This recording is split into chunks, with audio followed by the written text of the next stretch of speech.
안녕하십니까. 인도불교의 사상과 역사 28번째 강의 시간입니다. 이번 시간에는 지난 시간에 이어서 이제 구사론에 대한 얘기를 할 텐데요. 구사론의 번뇌론에 대해서 말씀드리겠습니다.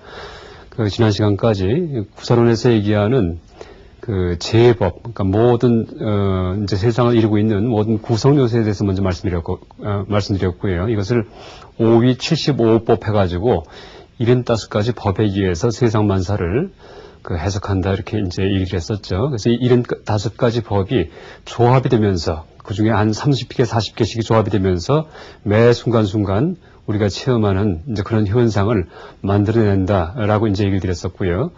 또 그렇게 만들어내는 것이 그냥 조합되는 것이 아니고, 어떤, 원칙에 의해서, 법칙에 의해서 만들어지는데, 그 법칙이 바로 이제 연기법이죠. 그리고 이 연기를 이 구사론에서는 그러니까 6인과 5과에 의해서 6가지 인과, 원인과 5가지 결과에 의해서 연기를 설명한다, 이렇게 얘기를 했었죠. 그래서 6인과 5과의 관계에 의해서 이 제법이 5위 75법, 5단계에 분류되는 75가지 그런 요소들이 이제 마치 원자가 모여 분자가 이루어지듯이 그렇게 심리적인 요소가 모여서 우리가 항상 체험하는 이제 그런 현상 세계를 구성해낸다, 이렇게 얘기를 했었죠. 근데 이제 이번 시간에는 이제 그렇게 우리가 체험하는 모든 현상이 그냥 무의미하게 이루어지는 것이 아니고 항상 고통과 즐거움이 따르고, 그런 현상에는 또 그런 현상을 만들어낼 경우에는 이제 가치 판단적인 이제 그런 기준이 들어갈 수가 있겠죠. 그래서 어떤 행동은 착한 행동이다. 그러니까 착한 행동을 할 경우에는 어떤 현상이 만들어지고, 악한 행동을 할 경우에는 또 다른 현상이 만들어지고 한다는 이제 그런 가치론적인 조망이 이제 하나가 더 부과가 되는데, 그런 가치론적인 조망이 바로 구사론의 번뇌론에서 얘기되고 있습니다. 그래서 도대체 번뇌가 우리의 삶 속에서 어떻게 작용을 해서 우리가 체험하는 현상을 어떻게 변화시켜 가는지에 대해서 이제 아주 상세하게 설명을 하고 있는데요. 또 이 번뇌론에 대해서 이해를 해야지 우리가 어떻게 하면 이 번뇌를 하나하나 제거해서 나중에 이 모든 번뇌가 사라진 그런 아라한과 같은 성자가 될 것인지에 대해서도 파악할 수 있을 겁니다. 그래서 오늘은 이 구사론의 번뇌론을 말씀드릴 텐데, 이 구사론의 번뇌론이 아주 상당히 복잡합니다. 그리고 이 번뇌론에 대한 파악이 이제 완전히 돼야지 나중에 수도론, 그러니까 수행론이죠. 어떻게 하면은 번뇌를 끊고 이제 마음 정화해서 이 성자가 될 것인지에 대한 그런 이 방법도 아주 명확히 알 수가 있죠. 그래서 일단 이 번뇌는 이제 우리가 번뇌가 있기 때문에 이제 이 번뇌를 보통 이 불교에서는 혹이라고 얘기하죠. 혹. 미혹되어 있다. 그러니까 번뇌가 있기 때문에, 그러니까 혹은 번뇌와 같은 의미를 갖는 말입니다. 이제 번역어죠. 그래서 어떤 번뇌 때문에 업을 짓죠. 그러니까 세상을 잘못 바라보는 거죠. 세상을 있는 그대로 바라보지 못하고 이제 내 방식대로 이제 바라보기 때문에 업을 짓게 되고, 그런 업을 짓다 보니까 인과응보의 이치에 의해서 나중에 고통스러운 그런 과보를 받게 되죠. 혹은 또 선업을 질 경우에, 그러니까 이 번뇌도 이제 또 어떤 번뇌도 있냐 하면은, 그러니까 해탈을 추구하지 않는 이상은, 그러니까 선한 착한 번뇌도 있습니다. 착한 번뇌. 그러니까 티를 내면서 어떤 착한 일을 할 경우에는 그때는 어떻게 되겠습니까? 착한 일을 했기 때문에 나중에 복된 과보, 즐거운 과보를 받을 수가 있겠죠. 이렇게 번뇌와 업과 고가 서로 이제 사슬처럼 연결되면서 계속되는 것이 우리가 이제 살아가는 과정이고, 그것이 더 길게는 윤회하는 과정이다, 이렇게 얘기할 수가 있겠죠. 그래서 지금 여기서 얘기하는 이 혹에 대해서, 그러니까 다시 말해 번뇌에 대해서 이 구사론에서는 이제 10가지를 얘기하고 있습니다. 이 10가지 번뇌는 이제 제가 지난 전 시간에 말씀드렸던, 그러니까 26번째 강의 때 말씀드렸던 5위 75법에서 심소법이라고 있었죠. 심소법. 5위 75법은 우리가 체험하는 모든 현상을 5단계로 나누고 그 5단계를 다시 75가지로 세분한 것인데, 그 중에 제일 굵은 것, 제일 큰 것이 심망이고요. 심망. 그러니까 마음 작용이고, 이 비설 심이, 그러니까 굵은 마음의 작용이죠. 큰 마음 작용. 그러니까 눈으로 보는 그런 작용, 아니면 귀로 듣는 작용, 혹은 머리로 생각하는 작용 같은, 그게 이제 심망 혹은 심법이고요. 그런 큰 마음 작용, 그러니까 이제 굵은 마음의 이제 영역 내에서 세부적으로 일어나는 그런 아주 작은 마음 작용들이 있습니다. 그러니까 화를 내든지, 아니면 착한 마음 내든지, 아니면은 어디에 집중을 하든지 하는, 아니면 무엇을 느끼든지 하는 그런 것들도 다 마음의 요소들이 있는데, 그런 것을 심소 이렇게 하죠. 심소. 그 큰 마음이 소유하는 것이다. 그러니까 큰 마음, 그러니까 6가지 큰 마음이 안, 이, 비설, 신, 의, 거기에 이제 식자가 붙죠. 그 큰 마음이 소유하는 것이 바로 심소법인데, 그 심소법에 속하는 것이 바로 번뇌입니다. 번뇌, 심소법에. 그래서 심소법 전체가 다 번뇌가 아니고, 심소법에서 우리를 업을 짓게 만드는 그런 이제 번뇌들이 10가지가 있다, 이렇게 얘기를 하죠. 그래서 이것을 집종번뇌 이렇게 얘기를 하는데, 일단은 이제 아마 5275법 때 나왔던 그 명칭이 그대로 다 등장하는데요. 그러니까 탐, 진, 만. 탐은 이제 탐욕이죠, 탐욕. 그리고 진은 진심. 진심은 화를 낸다. 그러니까 진에 계기를 하는데, 화를 내는 것이 바로 이제 진심이죠. 분노심이죠. 그리고 이 탐욕일 경우에는 보통 우리가 상식적으로 생각하는 그런 욕심도 들어가지만은, 어떤 종교적인 욕심도 이 탐에 들어갑니다. 그래서 이 탐욕은 제가 아까 이제 칠판에 써놓기도 했지만은, 욕탐과 유탐이 있다, 이렇게 얘기를 합니다. 욕탐은 보통 어떤 감정적인 욕심이죠. 아니면은 어떤 동물적인 욕심이고요. 그 다음에 유탐은 존재함에 대한 탐욕이다, 이렇게 얘기를 할 수 있습니다. 그래서, 이제 지금보다, 보다 나은 세계에 태어나고 싶은, 하늘나라에 태어나고 싶은 그런 마음 같은 그런 욕심이 다 유탐에 들어갑니다. 이슬 유자를 써가지고요. 이게 이제 탐욕이고요. 그 다음에 이제 세 번째, 만은 교만하다 할 때 만자입니다. 교만하다. 그래서 이제 교만한 마음도 우리 마음속에 잠재되어 있는 이게 번뇌다. 그래서 이 교만한 마음 때문에 어떤 업을 짓고 나중에 그 업 때문에 내가 어떤 고통을 받을 수가 있다. 이렇게 얘기를 하죠. 그 다음에 이제 무명이죠. 무명은 십인기설에서 제일 앞에 나와 있는 가장 모든 우리의 행동과 이 체험하는 모든 현상의 뿌리가 바로 무명이죠. 무명. 그래서 어리석음이죠. 그러니까 세상을 옳게 바라보지 못하는 이제 그런 것이 바로 무명이고요. 그 다음에 이제 유신견, 그 다음에 변집견, 사견, 견치견, 계금치견에서 5가지 견을 얘기하는데, 이 5가지 견을 5견 이렇게 함께 묶어서 설명하기도 합니다. 함께 묶어서. 그래서 일단 유신견은 이슬유자 몸신자를 써가지고 몸이 있다는 견해 이런 뜻입니다. 그러니까 몸이 있다는 사고방식 혹은 내가 있다는 사고방식, 그러니까 자아관, 그러니까 아상이죠, 아상. 이게 이제 유신견이죠, 유신견. 그 다음에 변집견은 내가 이렇게 이제 살아있다가, 좀 유신견이 있기 때문에 내가 살아있다는 생각을 하겠죠, 누구든지. 살아있다가, 언제 태어났다가 지금 살아있다가 언제 죽을 텐데, 죽으면은 완전히 끝일까, 사라져 없어질까, 아니면 내가 또 태어나서 어딘가 계속 이어질까 하는, 이제 그게 변집견이죠. 변자는 가변자, 변들이 변자를 씁니다. 그래서 이게 무슨 윤회하지 않는다는 얘기가 아니고, 윤회는 하긴 하지만은, 윤회하는 방식이 자아가, 고정된 자아가 실체로서 존재하다가 죽은 다음에 또 태어난다든지 이런 식으로 윤회하는 것도 아니고, 또 반대로 윤회하지 않고 죽으면 끝나다든지 하는 것도 아니라는 얘기죠. 그래서 이제 굳이 설명한다면은 마치 이 들불이 번져가듯이, 들불을 한쪽에서 태우면은, 그러니까 들판에 풀을 태울 경우에는 그 불이 쭉 번져가겠죠. 그런 식으로 윤회하는 것이지, 고정된 자아가 마치 강물에서 둥둥 떠 있는 어떤 배가 떠내려가듯이 이렇게 윤회하는 게 아니다 하는 것이 이제 불교적 윤회관이죠. 그래서 이 둥둥 떠내려가던 배가 나중에 폭포에 다다르면은 떨어져서 이제 완전 사라지죠. 이게 이제 변집견이에요. 그런 식의 사고방식이. 그렇지가 않고 이 윤회는 들불이 번져가듯이 그렇게 찰나찰나 생멸하면서 우리의 자아가, 착각된 자아가 이제 이어져 가는 것처럼 생각되어진다 하는 것이 불교적인 윤회관이죠. 어쨌든 변집견은 내 삶이 내 몸이 죽은 다음에 끝날까 아니면 또 이어질까 하는 이제 그런 생각이죠. 그 다음에 이제 사견은 인과응보의 도리를 이제 부정하는 그런 잘못된 견해가 바로 사견인데, 삿된 견해다 이렇게 얘기를 하죠. 인과응보에 대해서 잘못 알고 있다든지 아니면은 인과응보는 없다, 악한 일을 해도 내세에는 아무 과보도 받지 않는다 하는 이제 그런 잘못된 생각이 삿된 견해, 사견이고요.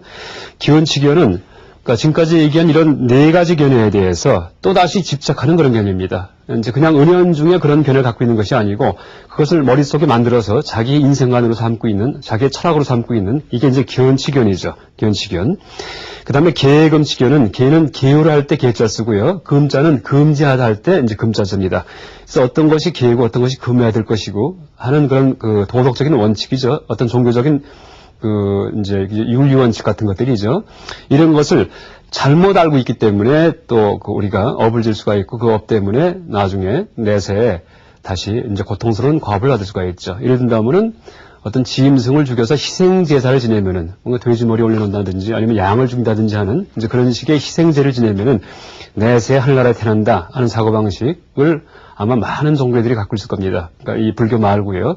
그런 경우가 바로 계금취견입니다. 그런데 실제 희망사항은 그렇게 짐승을 죽여서 제사 지내갖고 그 내세에 좋은 곳에 가고 싶었지만은 실제 살생업을 지었기 때문에 내세에 지옥고를 받게 되겠죠. 불교에서 얘기할 경우에는 이게 이제 계금취견이죠. 잘못된 어떤 종교 의식에 대한 그런 그 사고방식이죠. 그래서 이게 이제 오견이고요. 오견. 그리고 마지막에 의죠. 의. 의는 의심할 때 의자인데요. 이것은 그 불교의 진리에 대해서 그 이제 믿음을 갖지 못하고 그 이제 그 망설이는 의심하는 그런 마음 상태를 얘기합니다. 그래서 이렇게 탐진만 무명, 그다음에 오견, 의심 이 10가지가 바로 근본 번뇌가 되죠. 이게 번뇌가 돼가지고 우리를 행동하게 만들고 그 행동 때문에 다시 나중에 내세 고통스러운 그런 과보를 이제 받게 만들죠. 그래서 이게 이제 근본 번뇌인데 이 근본 번뇌를 이제 하나하나 우리가 끊어가면서 우리의 마음이 정화가 되고 점점 성스러운 그런 그 수행자들이죠. 아라한과 같은 그런 수행자의 지위까지 올라갈 수가 있는데 이제 끊을 경우에 이 번뇌를 끊을 경우에 이 10가지 번뇌를 그냥 단번에 끊는 것이 아니고 하나씩 잡아채면서 하나하나 끊어간다 이렇게 얘기합니다. 낱낱이. 그러려면은 어떤 번뇌가 어느 단계에 있는지에 대해서 아주 명확히 알아야 되겠죠. 그래서 일단 이제 10가지 번뇌가 이제 보통 우리가 이 명상 수행을 할 때 체험하는 그런 그 경지에 따라서 10가지 번뇌의 질이 달라집니다. 그래서 이것을 이제 견옥과 일단 크게 분류해서 견옥과 수옥 이렇게 나누는데요. 이제 여기에 견옥은 볼기운자를 썼고요. 이것은 어떤 이치에 대한 그런 미혹이죠. 이치에 대해서 미혹된 거. 그다음에 수옥은 어떤 그 일에 대한 미혹이다 이렇게 얘기할 수 있습니다. 그래서 이 견옥은 다시 이제 설명한다면은 어떤 인지적인 장애가 이 견옥이다 이렇게 얘기할 수 있습니다. 그러니까 세상 이치에 대해서 잘못 알고 있는 것. 이게 이제 견옥이고요. 이것은 98가지 종류가 있고요. 물론 98가지가 전부 다 10가지 번뇌가 다시 또 세분돼 가지고 98가지로 이제 구성이 되죠. 그다음에 수옥은 81가지 이제 품이 있다. 물론 수옥도 견옥처럼 분류한다면 200가지가 넘게 있습니다. 근데 수옥은 다시 이제 또 분류 방식을 좀 다시 해서 81품이 있다 이렇게 얘기를 하죠. 이것은 정서적인 어떤 번뇌가 수옥이다 이렇게 할 수 있습니다.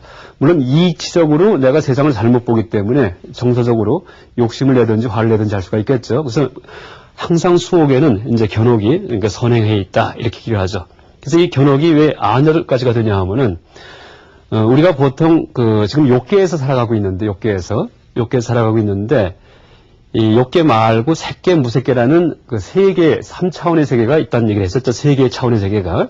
그래서 이 명상 수행을 할 경우에 좌선 수행을 하면은 좌선 명상을 할 경우에는 그때는 색계 이상의 이 세계를 체험할 수 있고 그런 경지까지 도달한 사람은 내생에 색계의 하늘나라에 태어날 수 있다 이렇게 했었죠. 이 색계는 남녀 성이 없는 세계죠. 남녀 성이 없고 밤과 낮이 없는 항상 대낮인 그런 세계고요. 무색계는 이제 남녀 성도 없고 몸뚱이도 없는 세계입니다. 무색계는 이제 명상에 빠진 분들, 수정주의자, 명상만 좋아하는 분들이 태어나는 곳인데 몸도 없어지고 남녀 성도 없어집니다. 이게 무색계죠. 그래서 이 욕계는 보통 우리가 사는 세상이고 이 욕계의 고통도 여러 가지가 있고 색계의 어떤 이 번뇌도 여러 가지가 있고 무색계 번뇌도 여러 가지가 있는데 이 명상 수행의 단계에 따라서 이것을 이제 욕계 단계에 내가 아직 명상하고 있을 경우에는 32가지 번뇌가 이제 내가 이 끊어야 될 대상에 되는 번뇌로서 이제 등장하죠. 색계의 순까지 됐을 경우에는 내 마음 상태가 그러니까 초선, 2선, 3선, 4선이라는 그런 색계의 순까지 올라갔을 경우에는 28가지 번뇌가 있고요. 무색계에서는 이제 마찬가지, 색계와 마찬가지로 여기도 28가지가 있습니다. 그래서 이것을 어떻게 계산하냐 하면은 이 세상만사가 이 부처님께서 말씀하시기를 고진멸도 사성제의 이치에 의해서 굴러간다 이렇게 얘기하셨죠. 그 세상은 고통인데 그냥 고통이 원래 있는 것이 아니고 다 집, 어떤 원인에 의해서 만들어진 것이다. 그 집은 이 어떤 욕망, 가래일 수도 있고 또 하나가 무명일 수도 있고요. 이제 크게 봐서 그 다음에 이제 그것을 소멸하는 경지가 있다. 그리고 그렇게 소멸하는 방법은 바로 팔정도다 이렇게 얘기를 하셨죠. 근데 팔정도 말고도 어떤 종교적인 방식, 종교적인 수행법이 다 도에 들어갑니다. 그다음에 어떤 종교에서 얘기하는 그런 그 열반의 경지, 혹은 해탈의 경지가 멸에 들어가고요. 그러니까 세상만사 고통의 원인이 다 집에 들어가고, 그다음에 그 세상만사에서 우리가 겪는, 체험하는 그런 이 고통이 바로 고에 들어가죠. 그래서 요계의 고에 해당하는 번뇌는 고제, 고성제에 해당하는 번뇌는 이 10종 번뇌가 전체가 다 해당됩니다. 그래서 10개가 있고요, 10개. 그래서 이제 우리가 체험하는 탐욕, 욕계, 우리가 욕계에 살고 있기 때문에 탐욕도 우리가 체험하고 있고, 화내는 마음도 나를 아주 괴롭게 만들죠. 교만심도 나를 괴롭게 만들고, 이런 것들이 이제 욕계의 그 고성제에 해당하는 번뇌고요. 욕계의 그 집제에서는, 또 우리가 멸제에서는 이 유신견, 변집견, 그 다음에 계금치견, 이 세 가지가 이제 빠집니다. 왜냐하면은 유신견은 몸이 있다는, 유신, 있을 유자, 몸신자죠. 몸이 있다는 그런 그 사고방식인데, 이 몸이라는 것은 우리가 과보로서 받은 것이지, 이게 번뇌는 아니죠. 몸 자체가. 그래서 이 고증멸도할 때 집은 원인이고, 고는 과보죠. 결과죠. 그래서 원인 속에는 이 유신견이 들어갈 수가 없죠. 그래서 이제 유신견이 빠지고요. 또 변집견도 우리가 죽은 다음에 내세가 계속 이어질까 아니면 끊어질까 하는 그런 가변자를 쓰는데, 변두리변자를 쓰는데, 그런 우리 삶의 한계에 대한 얘기인데요. 이것도 우리 몸이 있다는 생각에 유신견에 토대를 두고서 변집견이 생기는 거니까, 이 집제에서는, 또 멸제에서는 이 변집견도 제외된다, 이렇게 얘기를 합니다. 그리고 이제 계금치견도 제외되고요. 나중에 이 도제에 와서는, 그러니까 이 도성제에 와서는 계금치견이 다시 또 들어가서, 그러니까 7가 아니고 8개로 다시 늘어나는데, 왜냐하면은 이 계금치견은 잘못된 어떤 수행 방법, 잘못된 어떤 종기 의식에 의해서 어떤 해탈을 얻고자 하는 그런 사고방식이기 때문에, 이것은 도성제, 그러니까 팔종로도 일종의 불교의 수행 방법이죠. 일단 깨닫기 전에는. 그래서 이 도성제에 해당되기 때문에 계금치견은 욕계 도성제 속에 포함시켜서 이 욕계 도성제에는 견옥이 8가지가 있다. 하나가 더 늘어나갔고 이렇게 얘기를 하죠. 그래서 이걸 합산하면은 10개, 7, 8에서 32가지가 되고요. 그 다음에 이제 색계와 무색계일 경우에는 이 10가지 번뇌 중에 이 두 번째, 지인심, 화내는 마음이 없습니다. 이렇게 얘기합니다. 화내는 마음이. 그래서 이제 초선, 이선, 삼선 명상을 시작한 사람들은 화를 안 낸다는 얘기죠. 그래서 이 색계에는 이 지인심이 빠지기 때문에 고성제에서도 탐진해서 지인심을 빼서 9개가 되고요. 하나씩이 빠지겠죠. 하나씩이. 그래서 총 28가지 번뇌가 되고요. 그 다음에 무색계에서도 이제 이 28가지가 되고요. 마찬가지 지인심이 빠져서요. 그 다음에 이 견옥 중에 수도에서, 그러니까 정서적인 어떤 수행을 할 경우에도 그 밑바탕에는 견옥이 있습니다. 세상 이치에 대해서 잘 모르기 때문에 어떤 정서의 문제가 돼가지고 탐심, 진심을 낼 수가 있겠죠. 그래서 이 수도에서 이제 또 끊어야 될 번뇌가 몇 가지가 있냐 하면은, 지금 여기 이제 여기 써놨듯이 총 10가지가 있는데, 이 욕계에서는 4개가 되고요. 4개는 뭐냐 하면은 탐진, 만, 무명, 이 4가지입니다. 탐진만, 무명.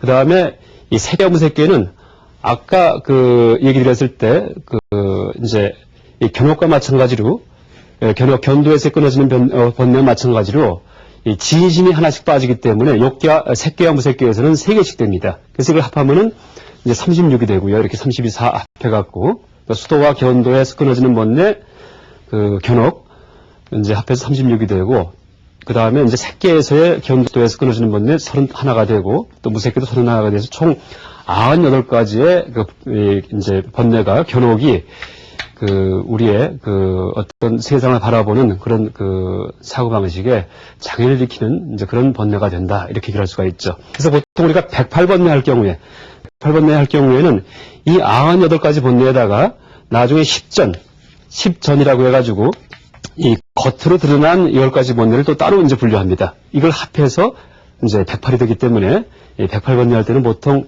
이 세상 이치에 대해서 모르는 그런 이제 이 108가지 번뇌를 의미한다라고 얘기할 수 있습니다. 그 다음에 수옥은 견옥이 끊어진 상태에서 이제 이 정서적인 측면에서만 순수하게 있는 그런 이제 번뇌의 종류인데, 그러니까 인류 같은 계산법으로 하면은 250가지가 넘죠. 그런데 이것을 이제 좀 다르게 분류를 해가지고 이제 어떻게 계산하냐 하면은 일단 욕계를 갖다가 한 단계를 치고요. 그래서 1부로 치고 1부. 그 다음에 색계는 초선, 2선, 3선, 4선이 있죠. 그래서 이것을 사부로 치고요, 사부. 그 다음에 무색계도 이 공무변처 정, 그 다음에 식무변처 정, 무소유처 정, 그 다음에 비상, 비상처 정, 정은 3매죠. 이 네 가지가 있죠. 그래서 총 9품이 되겠죠. 9품. 9가지가 되겠죠. 구부. 이제 부자는 이런 부류할 때 부자를 쓰고요. 그래서 이 9가지 부에, 구부에, 총 9부에 각각의 이제 9품의 번뇌가 있습니다. 이 9품은 어떻게 계산하냐 하면은 그 상품에서 나중에 하품까지. 그래서 상상, 상중, 그 다음에 이제 상하 하면은 상품의 세 가지가 되죠. 그 다음에 중상, 중중, 중하. 그 다음에 하상, 하중, 하하 해가지고 9가지가 될 수 있겠죠. 그래서 9 곱하기 9 해가지고 81품의 번뇌가 이제 수옥이다. 이렇게 얘기를 하죠. 그래서 수도에서 작용하고 정서적인 측면에서 우리를 우리에게 문제를 일으키고 그 다음에 또 업을 짓게 만들고 고통을 받게 하는 그런 번뇌다. 이렇게 얘기를 한다. 그래서 이렇게 이 구사론의 이 번뇌론에서 얘기하는 이제 번뇌의 종류는 물론 그 성격은 이 10가지 성격만 갖고 있지만은 그것이 내 마음의 어떤 단계, 경지, 그러니까 종교적인 수준에 따라 갖고 이제 그것이 깊어지기도 하고 아니면 미세해지기도 하고 아니면 거칠은 번뇌가 되기도 하고 아니면 사성제에 대비시켜서 각각에 해당하는 번뇌로 또 이제 구분되기도 하고요. 그래서 총 이 견옥은 98가지, 수옥은 81품 이렇게 이제 분류가 됩니다. 그래서 이것이 이제 다 혹이죠. 업, 고할 때. 그러니까 번뇌 때문에 업을 짓고, 업 때문에 나중에 인과응보에 이치해서 우리가 고통스러운 과보를 받죠. 그래서 이제 그 중에 혹업고에서 혹에 해당하는 것이 이렇게 아주 상세하게 분류가 되고, 나중에 이제 실제 수행에 들어갈 때, 다음 시간에 얘기 드리겠지만 수행에 들어갈 때는 이런 번뇌를 하나하나 끄집어내가지고 각각에 해당하는 번뇌를 하나씩 떠올려가면서 이제 그것을 끊는다는 얘기를 하죠. 그래서 예를 들어갖고, 이제 부정관 수행이나 자비관 수행 같은 경우도, 부정관은 뭐라 그랬습니까? 몸이 더럽다. 아니면 내가 죽은 다음에 시체가 된 모습을 떠올리는 게 부정관인데, 이것은 탐심이 많은 사람이 그런 수행을 한다는 얘기했죠. 그래서 이 욕계의 단계에서 탐욕이 많다. 그러니까 이제 욕계의 단계 탐욕은 재물욕, 물질욕 같은 거죠. 이런 경우에는 이제 부정관을 해가지고 이제 탐욕을 하나씩 없애는 거죠. 그 다음에 이 탐욕도 색계와 무색계에 대한 탐욕을 아까 얘기했었죠. 색계, 무색계는 어떤 종교적인 탐욕이죠. 그러니까 내세에 좋은 한나라에 태어나고 싶은 이제 그런 탐욕인데 이것을 유애, 존재에 대한 욕망이다, 욕구다 이렇게 얘기를 하는데 이런 경우에는 그 존재의 무상함을 생각해서 색계나 무색계에 태어나더라도 언젠가 그 세계가 나중에 이제 괴멸되고 말고 거기에 태어나더라도 언젠가 죽고 만다 하는 생각을 자꾸 떠올림으로써 거기 색계나 무색계에 태어나고 싶은 욕구마저도 사라게 하는 이제 그런 수행을 하게 되죠. 이게 이제 번뇌의 단진, 그러니까 끊고 다 사라지게 하는 그 번뇌의 단진론이죠. 이것은 다음 시간에 얘기를 드리겠습니다. 그래서 이렇게 이제 총 견옥 98가지, 수옥 81품이 잡다하게 섞여 있는 것이 우리가 사는 이런 이제 세상 만사의 세계죠. 근데 이것을 다시 또 정리해서 이제 수행론에 빗대 갖고 제가 얘기를 드린다면은요. 이제 우리가 선정할 때 이 정자가 이 삼매를 의미하죠. 삼매. 그러니까 범으로 사마디가 바로 정이고, 그다음에 우리는 지금 욕계에 살 경우에는 삼매의 상태가 있지 않기 때문에 어떻게 됩니까? 마음이 흩어져 있죠. 마음이 산란하죠. 그래서 삼매가 아니죠. 그러니까 이 욕계에 사는 사람은 이 삼매 들기 위해서는 다리 꼬고 가부지 않고 앉아서 가만히 호흡을 관찰하든지 이제 하는 수행을 해야 되겠죠. 그래서 이 3개를 보통 이제 구분하는 방식을 이 수행론적 입장에서 사안지와 정지 이렇게 둘로 구분합니다. 사안지와 정지. 사안지는 흩어질 산자 쓰고요. 정지는 이제 삼매할 때 정자 쓰고요. 사안지와 정지 이렇게 구분을 하는데 우리는 사안지에 살고 있죠. 욕계에서. 그래서 이 사안지에서는 이런 번뇌로 인해 갖고 아까 이제 말씀드렸던 그런 잡다한 번뇌로 인해서 온갖 세상 만사의 인과응보의 과보를 받기도 하는 이제 그런 삶을 살고 있는데 이 경우에는 8가지 이제 어떤 상태가 항상 수반된다 이렇게 얘기를 합니다. 8가지 상태가 심, 사, 고, 락, 우, 희, 입식, 출식 이렇게 얘기를 합니다. 그러니까 심은 우리가 이제 머리 굴리고 생각하는 것 중에 굵은 생각이고요. 사는 미세한 생각, 고는 고통, 락은 즐거움, 우는 우울함, 희는 이제 기쁨이죠.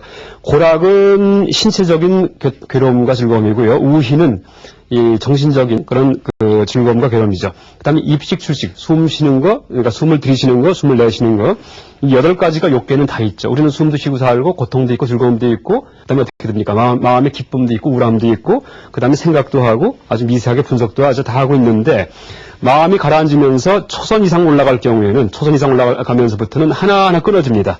그래서 초선의 상태에서는 고와 락이 이제 없어집니다. 고락이.